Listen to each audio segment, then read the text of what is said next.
वेगाचा शेवट सर्जाची सीमेल हार कोणी मारली बाजी. मित्रांनो, आज एक भव्य दिवस बोरजाईवाडीचं मैदान पार पडते, ओपनचं मैदान. आणि या मैदानात आपण पाहिलेच वेगाचा शेवट सर्जासोबत आज पायरा होता पुस्तकाचा ओरिजिनल हिंदी केसरी लक्ष्या. मित्रांनो, सेमीला सर्जाच्या सेमीमध्ये सचिन आणि शिखराची गाडी होती. आणि त्यामुळेच मित्रांनो आज सचिन आणि शिखरची गाडीला तुफानाचं स्पीड लागलं होतं.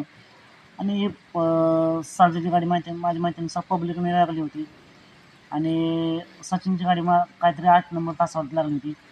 मित्रांनो, नक्कीच तुम्हाला माहीत असेल तर कमेंट करा. पण मित्रांनो, आज यामुळेच सर्जाची हार झालेली, कारण आज सचिनच्या गाडीला तुफानाचं स्पीड लागलं होतं. नक्कीच तुम्ही कमेंट करून सांगा आज सर्जाची हार का झाली असेल. कमेंट करून नक्की सांगा. सर्जाला पुढील मैदानासाठी खूप साऱ्या शुभेच्छा. असेच निकाल पाहण्यासाठी आताच आमच्या चॅनलला सबस्क्राईब करा, लाईक करा, शेअर करा. चालतं मग भेटूया पुन्हा एकदा नवीन अपडेट्स आहे भन्नाट अशा नवीन व्हिडिओमध्ये. मित्रांनो, सर्जा आणि लक्षाची देखील गाडी चांगली पाहिली. नक्कीच या गाडीला पुढे मैदानासाठी खूप साऱ्या शुभेच्छा. तुफानाचं स्पीड लागलं होतं गटाला. असं नाही, खेळ म्हणल्यावर हार जीत होतच असते.